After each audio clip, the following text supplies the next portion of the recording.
बिस्मिल्लाहिर्रहमानिर्रहीम। अस्सलाम वालेकुम। अच्छा बेटा, जनरल पैथोलॉजी में आज हम लेक्चर को डिस्कस करने वाले हैं अपने थ्रोम्बोसिस से रिलेटेड, थ्रोम्बस फॉर्मेशन। लेकिन थ्रोम्बस फॉर्मेशन को हमने दो हिस्सों में डिवाइड किया हुआ है, पार्ट 1 थ्रोम्बस फॉर्मेशन का और पार्ट 2। तो थ्रोम्बोसिस क्या होता है, कोआगुलेशन क्या होता है, क्लॉट क्या होता है और इन सब में फ़र्क क्या होता है, हम क्यों डिफरेंट वर्ड्स यूज़ करते हैं, कहीं पर क्लॉट फॉर्मेशन कह देते हैं, कहीं पर थ्रोम्बस फॉर्मेशन कह देते हैं। इस चीज़ को आज हमने देखना है कि हम थ्रोम्बस क्या है और इसको थ्रोम्बस क्यों कहते हैं। सबसे पहले तो थ्रोम्बस जो है ये एक वर्ड है, नाउन है, और थ्रोम्बोसिस जो है उस थ्रोम्बस की फॉर्मेशन का अमल है या एक प्रोसेस है। सो थ्रोम्बस और थ्रोम्बोसिस, थ्रोम्बोसिस वो अमल है जिसमें कि थ्रोम्बस फॉर्मेशन होती है। So thrombosis is an ancient Greek thrombosis, या इसको हम क्लॉटिंग कहते हैं, खून का जमना। खून के जमने से जो लोथड़ा बनेगा वो थ्रोम्बस कहलाएगा और इस अमल को हम फिर थ्रोम्बोसिस कहते हैं। तो यहाँ पर हमारे माइंड में ये बात आती है कि आखिर इसको हम क्लॉट क्यों नहीं कह लेते। तो इस बात का जवाब अभी हम इस लेक्चर में ही आपको बताते हैं, लेकिन उससे पहले हमें थ्रोम्बोसिस जो है इसकी डेफिनेशन को थोड़ा सा हाईलाइट करना है।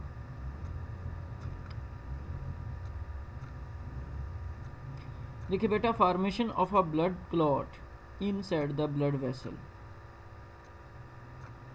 obstructing the flow of the blood through the circulatory system।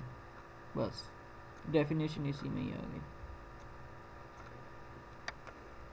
Clot formation inside the blood vessel, clot formation inside the blood vessel. तो बेटा ज़रा सोचें कि क्या नॉर्मल हमारे जो खून है जिसको भी कोई ज़ख्म वगैरह ना लगा हो, वो खून जो हमारी रगों में दौड़ रहा है, अगर उस खून के जो कि ब्लड वेसल्स के अंदर ही है उसमें अगर ब्लड क्लॉट बन जाता है तो इसको फिर हम थ्रोम्बोसिस कहते हैं। बात समझ आ गई कि नहीं। तो मकसद कहने का ये है कि thrombosis is the formation of blood clot inside a blood vessel. Blood vessel के अंदर अगर ब्लड क्लॉट की फॉर्मेशन हो जाती है तो उसको फिर हम थ्रोम्बोसिस कहते हैं। ठीक हो गया कि अगर ये बेटा आप ये तस्वीर देख सकते हैं, यहाँ राइट वाली पिक्चर में ये थ्रोम्बस है जो कि जिसने ऑब्स्ट्रक्शन की हुई है ये ब्लड वेसल, और मेनली ये उस जगह पर जाकर ऑब्स्ट्रक्शन कर देता है जहाँ पर आर्टरी जो है वो बाइफरकेट हो रही है या फिर मल्टीफरकेट हो रही है। मतलब कि उस आर्टरी में से कोई और आर्टरीज जब निकलती हैं तो ज़ाहिर बात है वहाँ पर जो डायमीटर होता है ओरिजिनल वो कम हो जाता है, क्योंकि उधर से ही बाकी सारी जो जगह है वहाँ पर जो है वो क्लॉट फॉर्मेशन होनी है। तो इसीलिए ये मेनली क्या करता है कि जिस एरिया में अब ये जाएगा मूव करता हुआ, तो अगर अपनी ओरिजिनल जगह को छोड़कर किसी और एरिया में ट्रेवल करता है तो फिर इस थ्रोम्बस को हम एम्बुलस कहेंगे। ठीक है ना। तो ये बेटा मेनली क्या होता है कि जो थ्रोम्बस फॉर्मेशन है वो ब्लड वेसल्स के अंदर वाली साइड पे हो जाती है, और इस तरह से जो ब्लड वेसल्स हैं वो क्या करती हैं कि वो बंद हो जाती हैं, और बंद होने की वजह से जो ब्लड उनको था वो नहीं मिल रहा उस ऑर्गन को, जिस ऑर्गन की ब्लड सप्लाई करने वाली जो है वेन या आर्टरी, उसमें ऑब्स्ट्रक्शन है। तो उस ऑब्स्ट्रक्शन की वजह से जो है हम उसको आगे तक नहीं लेके जा सकते। अब ऑब्स्ट्रक्शन से क्या होगा कि जिस एरिए के आर्टरी के अंदर जो है ऑब्स्ट्रक्शन आ जाएगी तो बेटा डेफिनेटली थ्रोम्बस की वजह से ऑब्स्ट्रक्शन, और ऑब्स्ट्रक्शन की वजह से वो जो रास्ता था वो पार्शली भी बंद हो सकता है या फिर मुकम्मल तौर पे बंद हो जाएगा, क्योंकि अब वहाँ पर क्लॉट आकर फंस चुका है। तो सिर्फ इसमें क्या होगा कि जो आपकी खून की नाली है उसमें क्लॉट फार्मेशन हो जाएगी ब्लड वेसल्स के अंदर, बस। ठीक है, अब इसके साथ ही हम इसको आगे तक लेके जाते हैं इस लेक्चर को कि जैसी थ्रोम्बस फार्मेशन बेटा होती है किसी भी आर्टरी के अंदर, तो अब ऑब्स्ट्रक्शन की वजह से आगे जो टिश्यू है जिसको उस आर्टरी की वजह से ब्लड सप्लाई मिल रही थी, तो उसको फिर पार्शली ब्लड सप्लाई भी बंद हो सकती है या फिर कम्प्लीटली भी हो सकती है। तो उसके अंदर जो है हाइपॉक्सिया हो जाएगा उस एरिया के अंदर जहाँ पर ये क्लॉट ऑब्स्ट्रक्शन हुई है, और हाइपॉक्सिया होने से आहिस्ता आहिस्ता जो है नेक्रोसिस, और नेक्रोसिस से फिर टिश्यू डेथ या फिर जो है ये प्रोसेस जो है ये जारी रहेगा। अब थ्रोम्बस फार्मेशन जो है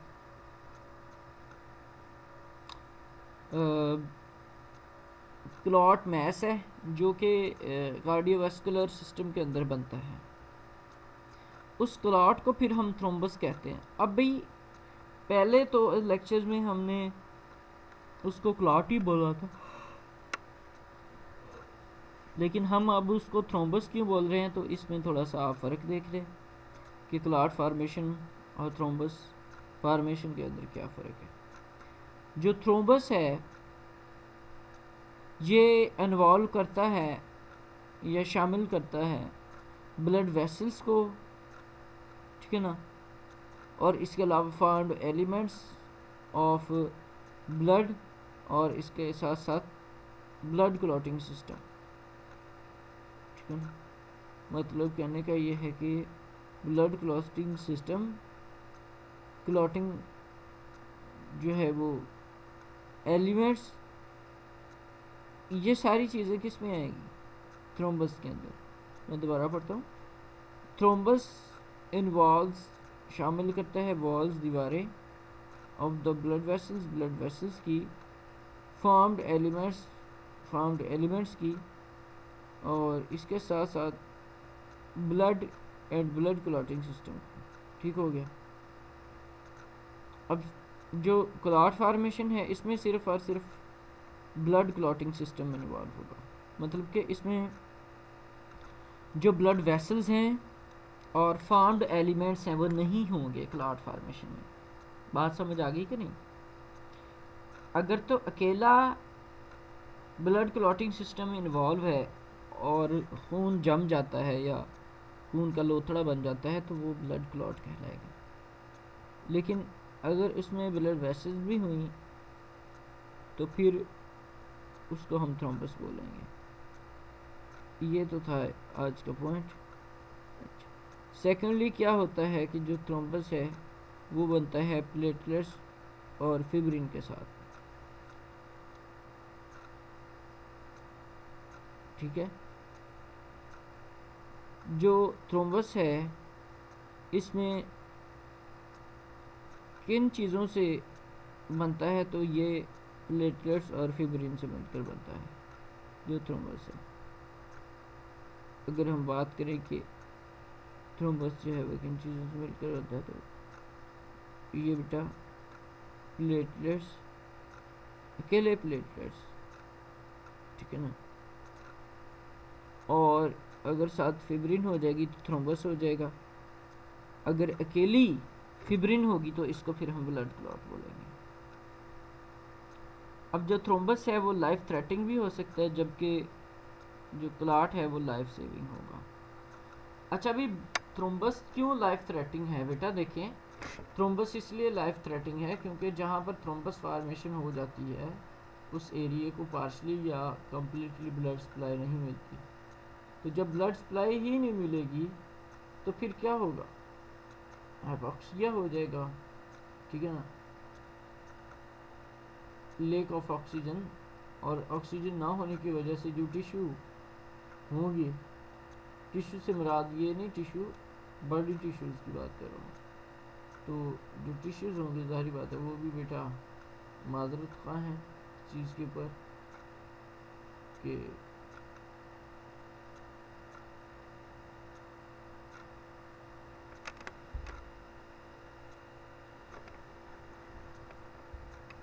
तो आई थिंक आप लोगों को अब थ्रोम्बस और क्लॉट के बारे में जो है वो क्लियर पता चल गया। बात समझ आ गई कि नहीं? जो थ्रोम्बस है ना उसमें ब्लड वेसल्स भी होंगी, फार्म्ड एलिमेंट्स भी होंगे और ब्लड क्लॉटिंग सिस्टम भी होगा, जबकि क्लॉट में सिर्फ और सिर्फ ब्लड क्लॉटिंग सिस्टम है। एक बात। सेकेंडली कि जो थ्रोम्बस है ये प्लेटलेट्स और फिब्रिन से मिलकर बनता है, जो ब्लड क्लॉट है ये सिर्फ और सिर्फ फिब्रिन से मिलकर बनेगा।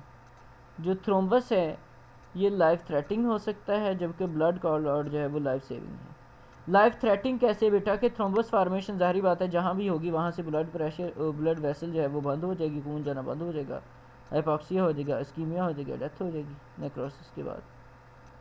तो जो ब्लड क्लॉट अगर इधर हो, इनकी बात हमें करें, इसमें जो है वो लाइफ सेविंग कैसे है कि देखिए बेटा, जब भी कोई कट लगता है तो फिर क्या होता है, खून बहना शुरू हो जाता है।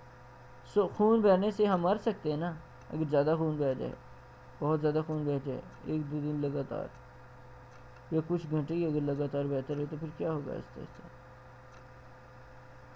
ज़ाहिरी बात है बेटा, जो कैपेसिटी थी वो ख़त्म हो जाएगी और फिर आहिस्ता आहिस्ता जो है वो सेल डेथ की तरफ जाना शुरू हो जाएगा। अब ब्लड क्लॉट क्यों ज़रूरी है? क्योंकि अगर तो ब्लीडिंग को ना रोका गया, कोई ज़ख़म लगता है और वहाँ से खून मसलसल बह रहा है बह रहा है बह रहा है, तो खून की जो वॉल्यूम है खून का वो कम होने की वजह से हाइपोवोलेमिक शॉक में पेशेंट चला जाएगा और हाइपोवोलेमिक शॉक से आगे जो है वो डेथ में भी जा सकते हैं। ठीक हो गया? तो ये था थोड़ा सा फ़र्क कि हम थ्रोम्बस को थ्रोम्बस क्यों कहते हैं। ठीक है जी।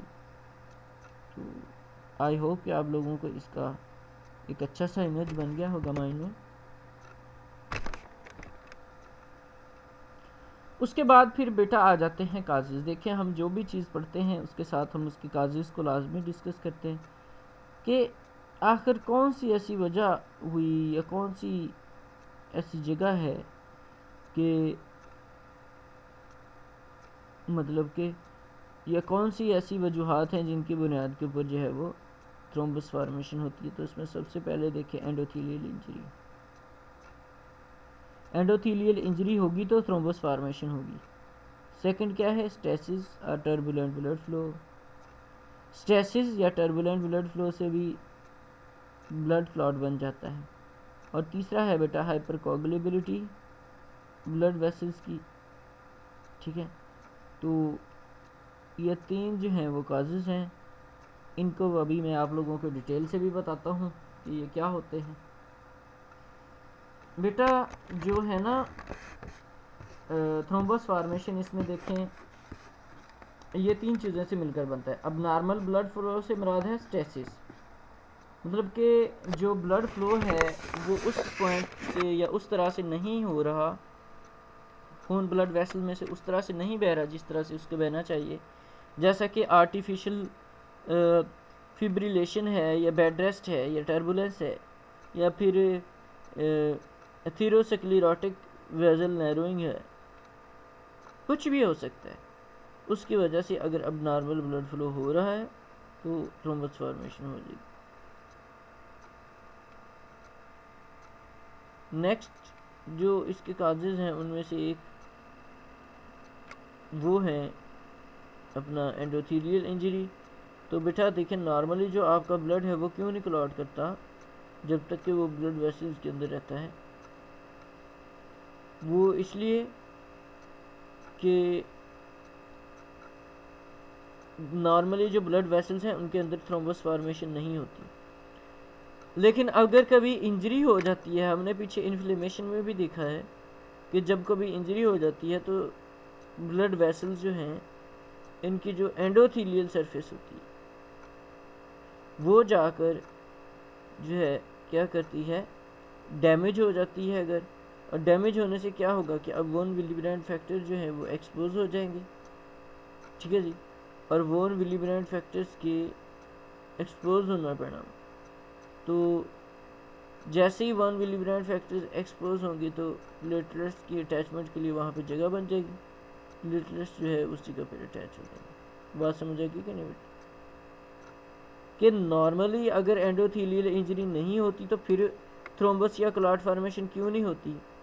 क्योंकि वहाँ पर एक्टिवेशन नहीं हुई होती ब्लड क्लॉटिंग पाथवेज की। यहाँ पर जो है एक और हमारे जांबाज जो हैं उसमें देखें, जो और एक रीज़न है वो है बेटा हाइपर कोगुलेबिलिटी।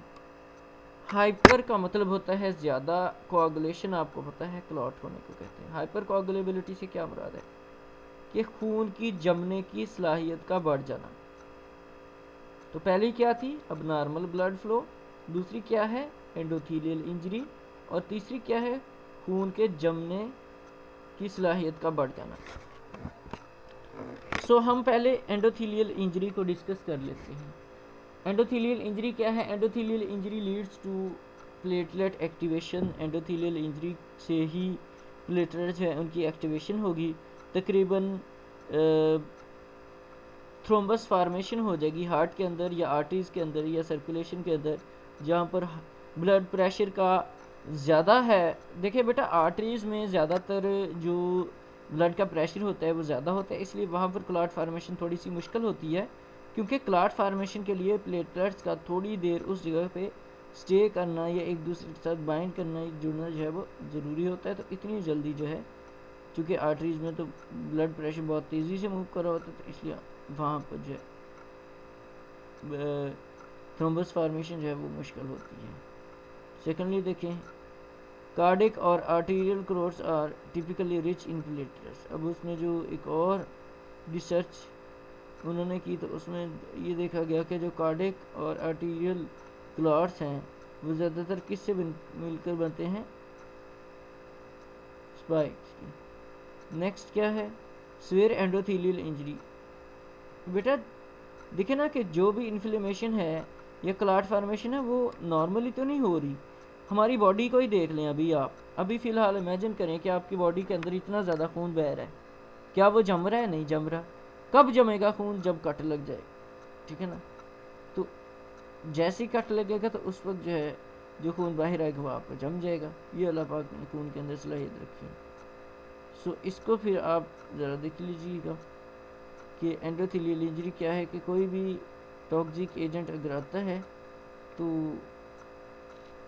वो अपनी सारी जो है चीज़ों को मैनेज करेगा।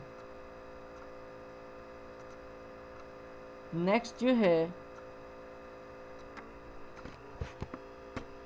इसमें जो एंडोथीलियल इंजरी है उसके कुछ रीज़न्स हैं, वो हम देख लेते हैं कि क्यों एंडोथीलियल इंजरी होती है। तो उसमें बेटा फिज़िकल इंजरी हो सकती है, इन्फेक्शियस एजेंट्स हो सकते हैं, अबनॉर्मल ब्लड फ्लो हो सकता है, इन्फ्लेमेटरी मीडिएटर्स हो सकते हैं, या फिर मेटाबॉलिक अबनॉर्मलिटीज़, और आखिर पे जो है वो बेटा हाइपर कोलेस्ट्रीमिया और टॉक्सिन। इसमें देखें एंडोथीलियल इंजरी में जो मेजर थ्रोम्बोटिक अल्ट्रेशंस, परो कहते हैं B4 को, कि थ्रोम्बस फार्मेशन से पहले जो तब्दीलियां आएंगी एंडोथीलियम में वो कौन सी हैं? पहले नंबर पे आ जाती है procoagulant changes. Endothelial cell activated by cytokines. Endothelial cell जो है वो साइटोकाइन से एक्टिवेट हो जाएंगे और डाउन रेगुलेट कर देंगे एक्सप्रेशन को थ्रोम्बोमॉड्यूलिन की। इस तरह से जो इन्फ्लेम्ड एंडोथीलियम है वो डाउन रेगुलेशन करेगी एक्सप्रेशन को एंटीकोगुलेंट्स के, जैसा कि प्रोटीन C है और टिश्यू फैक्टर है और प्रोटीन इनहिबिटर। सो चेंज है वो फर्दर प्रमोट करेगी प्रोकोगुलेंट स्टेट। बेटा प्रोकोगुलेंट, प्रो का मतलब बिफोर और कोगुलेशन का मतलब क्लॉट, कि क्लॉट बनने से पहले क्या क्या कुछ होगा। क्लॉट बनने से पहले कुछ तब्दीलियां होती हैं जिनको हम प्रोकोगुलेंट चेंजेस कहते हैं। ये कैसे होती हैं ये आपको इन्होंने मेरे ख्याल से ये मतलब कि आपने देख लिया। एंडोथेलियल सेल जो हैं वो एक्टिवेट हो जाते हैं। और जो एंटी कोआगुलेंट्स हैं, एंटी कोआगुलेंट से मुराद ये होता है कि वो कोआगुलेशन को होने से रोकेंगे। तो इसमें क्या होगा, एंटी कोआगुलेंट्स को ही कम किया जाता है, जैसे कि प्रोटीन सी है ये एंटी कोआगुलेंट्स। तो जारी बात है जब एंटी कोआगुलेंट्स ही नहीं होंगे तो फिर जो ब्लड है वो क्लॉट कर जाएगा। नेक्स्ट है anti fibrinolytic effects. Anti fibrinolytic effects में देखें एक्टिवेटेड एंडोथेलियल इंजरी, मैं एक्टिवेटेड एंडोथेलियल इंजरी हूँ, ठीक है ना।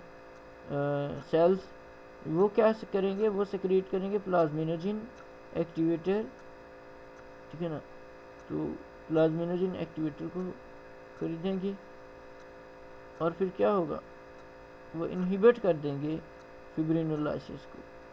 मतलब कि जहाँ पर फिब्रिन जो है, फिब्रिन क्या है, फिब्रिन जो है बेटा एक प्रोटीन है जो कि इस सिस्टम पे मैंने वैसे ये देखा है कि जो फिब्रिन है वो जब तक सॉल्युबल फॉर्म में होगी, जिसको आप इनएक्टिव फॉर्म कहते हैं फिब्रिनोजन की, तब तक तो खून नहीं जमेगा। जैसे ही वो इनसॉल्युबल फॉर्म में आती है, जिसको हम एक्टिवेटेड फॉर्म कहते हैं फिब्रिन, वहाँ पर क्लॉट फॉर्मेशन होगी। तो जो वजह है क्लॉट फॉर्मेशन की वो ये है कि जो फिब्रिन है उसको तोड़ने के लिए प्रोटीन्स होती है जिनको हम एंटी फिब्रिनोलाइटिक प्रोटीन्स कहते हैं, तो उनको ही कम कर दिया जाएगा जो कि फिब्रिन को होने से या क्लॉट फॉर्मेशन को बचा रही थी, उन बचाने वाली को ही ख़त्म कर दिया जाएगा। दूसरा है alteration in the normal blood flow. देखिए नॉर्मल ब्लड फ्लो जो है वो लेमिनर होता है। लेमिनर में ये आपने पढ़ा है टर्बुलेंट फ्लो और लेमिनर फ्लो, फिजिक्स में भी आप लोगों ने देखा बेटा। लेमिनर फ्लो से मुराद ये होता है कि सीधी लाइन में कि एक मॉलिक्यूल जहाँ से मूव करे यहाँ से दूसरा मॉलिक्यूल भी वहीं से मूव करेगा। सो इसमें देखिए अल्टरेशन है नॉर्मल ब्लड फ्लो के अंदर। पहली बात क्या है कि नॉर्मल ब्लड फ्लो जो है वो लेमिनर होता है, लेकिन ये चेंज हो जाता है। The platelets and the other blood cellular substances, इसमें प्लेटलेट्स और दूसरे सेलुलर सब्सटेंसेस जो हैं वो क्या हैं, the platelets and other cellular substances flow centrally in the vessel lumen separated from the endothelium by a slower moving of plasma. बेटा जी होता ये है कि नॉर्मली जो आपके प्लेटलेट्स हैं जिन्होंने क्लॉट बनानी है वो ब्लड वेसल के दरमियान में से गुजरते हैं। जो ल्यूमन है ना, ब्लड वेसल का जो जो डायमीटर है, जो सुराख है, उसके दरमियान में से प्लेटलेट्स गुजरेंगे और वो दीवारों के साथ नहीं टकराते। क्यों? क्योंकि वहाँ पर स्लो मूविंग प्लाज्मा होता है। क्योंकि जैसे ही उन्होंने दीवारों के साथ टकराना, उन्होंने एक्टिवेट हो जाना, वहाँ पर क्लॉट फॉर्मेशन हो गई, इसलिए उनका लेवल कम रखा जाता है। एक बात। दूसरी बात क्या है कि टर्बुलेंस कंट्रीब्यूट करती है आर्टीरियल और कार्डियक थ्रोम्बोसिस को, क्योंकि इससे एंडोथेलियल इंजरी होगी या डिसफंक्शन होगी या फार्मिंग, इसमें जो है वो काउंटर करंट्स जो हैं वो आएंगे, ठीक है ना। काउंटर करंट्स जो हैं वो भी आप देखें, तो ये सारी चीज़ें फिर जो है स्टेसिस और टर्बुलेंस की तरफ जो है वो लेके जाती हैं। इसके साथ साथ एंडोथेलियल एक्टिवेशन जो है वो प्रोकोगुलेंट एक्टिविटी को बढ़ाएगा, ल्यूकोसाइट के रीजन को भी बढ़ाएगा, डिस्टर्ब करेगा लेमिनर ब्लड फ्लो को, ठीक है ना। और इसी तरह से जो है ये प्रिवेंट करता है, prevent wash out of the dilution of activated clotting factors, ठीक है ना, by fresh flow of the blood and therefore inflow clotting factors. Okay, फिर है हाइपरकोगुलेबिलिटी, जो तीसरी चीज़ है। हाइपरकोगुलेबिलिटी को हम थ्रोम्बोफीलिया भी कहते हैं। इसको हम इस तरह से डिफ़ाइन कर सकते हैं कि ये एक डिसऑर्डर है जिसमें जो ब्लड है वो थ्रोम्बोसिस को प्रीडिस्पोज करेगा। इसमें देखें ये प्राइमरी जेनेटिक या सेकेंडरी एक्वायर्ड है। जेनेटिक काजेज़ में देखें फैक्टर 5 के अंदर म्यूटेशन हो जाती है, आर्जिनिन से ग्लूटामिक एसिड सब्स्टिट्यूशन हो जाएगी अमाइनो एसिड की 506 के ऊपर, जो कि रेजिस्टेंस कर देगा एक्टिवेटेड प्रोटीन सी को, फैक्टर 5 लेडिन को। या फिर प्रोथ्रोम्बिन म्यूटेशन हो जाएगी G2010A में, क्योंकि नॉन कोडिंग सीक्वेंस है, वेरिएंट है, और ये इंक्रीज़ करेगा थ्रोम्बिन लेवल को, प्रोथ्रोम्बिन लेवल को। के साथ साथ इंक्रीज लेवल अगर फैक्टर 8 के, फैक्टर 9 और 11 के और फिब्रिनोजिन के होंगे तो इसी से भी जो है वो ब्लड की क्लॉटिंग होने की जो सलाहियत है वो बढ़ जाती है। रेयर केसेस में एंटी थ्रोम्बिन 3 की डेफिशिएंसी, प्रोटीन सी की डेफिशिएंसी और प्रोटीन एस की डेफिशिएंसी भी हाइपरकोगुलेबिलिटी के लेके जाती है। जो बहुत ही कम काजेज हैं उसमें फिब्रिनोलाइसिस के डिफेक्ट्स और होमोजाइगस हाइपर होमोसिस्टिन यूरिया आ जाएगा। सेकेंडरी काज जो हैं इसमें हाई रिस्क ऑफ थ्रोम्बोसिस में बेटा प्रोलॉन्ग बेड रेस्ट है, इमोबिलाइजेशन, मायोकार्डियल इंफारेक्शन, आर्टीरियल फिल्ट्रेशन है, tissue injury, surgery, fracture, burn के साथ साथ कैंसर है, प्रोस्थेटिक जो है वो कार्डिक वेल्व्स हो गए, disseminated intravascular coagulation, heparin induced thrombocytopenia, anti phospholipid antibody syndrome, और लोअर रिस्क फैक्टर में कार्डियोमेगैली है, नेफ्रोटिक सिंड्रोम है, हाइपर एस्ट्रोनिक स्टेसिस जिसमें प्रेगनेंसी और पोस्टपार्टम है, हर जगह oral contraceptive use, sickle cell anaemia और स्मोकिंग। सो 13 अक्टूबर को हम वर्ल्ड थ्रोम्बोसिस डे बनाते हैं, तो साथ ही रुडोल्फ विर्को को भी याद करते हैं। तो आज का हमारा लेक्चर जो है वो यहाँ पर एंड होता है। हमने थ्रोम्बोसिस को डिस्कस किया है। थ्रोम्बोसिस क्या है कि formation of blood clot inside the blood vessels. तो इसकी फिर 3 रीजंस हो सकती हैं। एक तो है एंडोथेलियल इंजरी, दूसरा बेटा हाइपर कोगुलेबिलिटी आ जाएगी, और तीसरा इसमें क्या है, तीसरा इसमें आ जाएगा अबनॉर्मल ब्लड फ्लो। तो ये तीनों मिलकर जो है वो थ्रोम्बोसिस फॉर्मेशन की तरफ जो है वो लेके जाते हैं। सेकंड पार्ट इंशाल्लाह हम अगले लेक्चर में डिस्कस करेंगे। इसके साथ ही आज का लेक्चर खत्म होता है। अल्लाह हाफ़िज़।